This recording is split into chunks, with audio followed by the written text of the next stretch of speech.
단순 성매매도 성범죄 전과이고 범죄 경력 조회에 성매매 관련 전과가 남아요. 공무원이라면 징계를 피할 수 없다는 점도 명심하세요.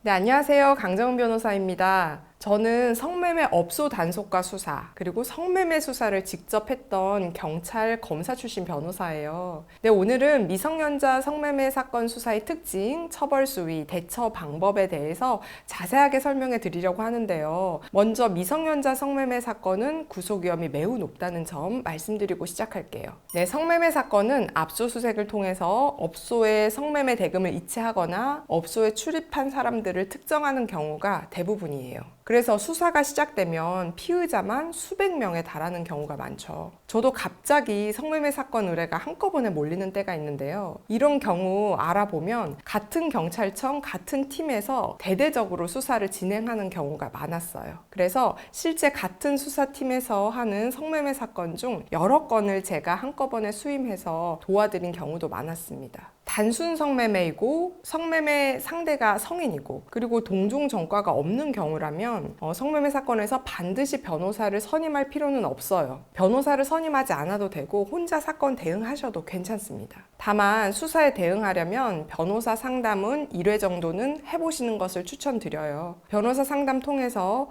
조사 시 유의해야 할 사항, 추가로 제출할 수 있는 자료 등에 대해서 정확한 내용을 안내받을 수 있기 때문이에요. 그런데 다음 4가지 경우에는 변호사 선임이 꼭 필요합니다. 첫 번째는 성매매 상대방이 미성년자인 경우예요. 두 번째는 동종 전과가 여러 번 있는 경우예요. 재범이라고 하죠. 네, 세 번째는 집행유예 기간 중에 성매매 범행을 한 경우예요. 마지막으로 4번째는 누범 기간 중에 성매매 범행을 한 경우예요. 오늘은 그중 첫 번째 경우 성매매 상대방이 미성년자인 경우에 대해서 자세히 설명해 드리겠습니다. 단순 성매매고 상대방이 성인이라면 성매매 혐의에 대해서만 처벌이 돼요. 그리고 처벌도 징역 1년 이하 또는 벌금 300만 원 이하로 처벌되고요. 성범죄 중에서도 처벌 수위가 높지 않은 편에 속합니다. 그러나 단순 성매매도 성범죄 전과이고 범죄 경력 조회에 성매매 관련 전과가 남아요. 공무원이라면 징계를 피할 수 없다는 점도 명심하세요. 단순 성매매이고 상대방이 성인인 경우에는 기소유예 등의 선처 가능성을 검토해보고 선처받을 수 있는 대응 전략을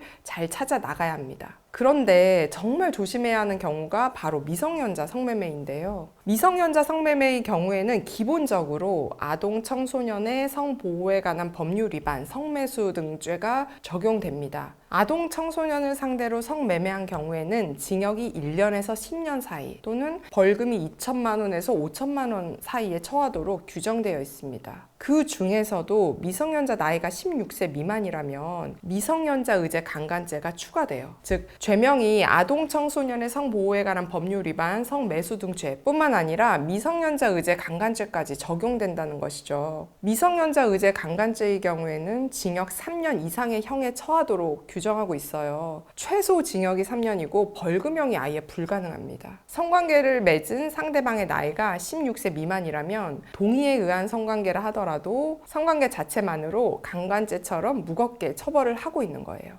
제가 상담해보면 미성년자 의제 강간죄로 처벌된다는 점에 대해서 굉장히 놀라고 많이 두려워합니다. 물론 미성년자임을 몰랐다는 사정을 구체적이고 객관적인 증거로 입증해서 그 혐의를 벗을 수 있는 경우도 있어요. 이런 경우라면 전문 변호사 도움을 받고 적극적으로 대응해 나가셔야 돼요. 혐의 벗으려면 구체적인 증거가 반드시 필요하기 때문에 변호사와 함께 관련 증거가 있는지를 찾아보셔야 돼요. 그 외에도 미성년자 성매매의 경우에는 아동복지법 위반 혐의가 추가로 적용될 수 있다는 점 명심하시기 바랍니다. 구속을 피하려면 사건 초기부터 변호사 선임하셔야 돼요. 변호사 선임 시기도 서둘러야 하고 제대로 된 실력 있는 변호사를 선임하는 게 중요하겠죠. 증거 수집과 조사 과정 참여, 그리고 각종 절차 대응, 변론, 재판 진행 전 과정에서 제대로 된 도움을 받아야만 처벌을 최소화할 수 있고 구속을 피할 수 있어요. 실제 조사 시에도 크게 당황하는 일이 없도록 준비 잘 하셔야 되는데요.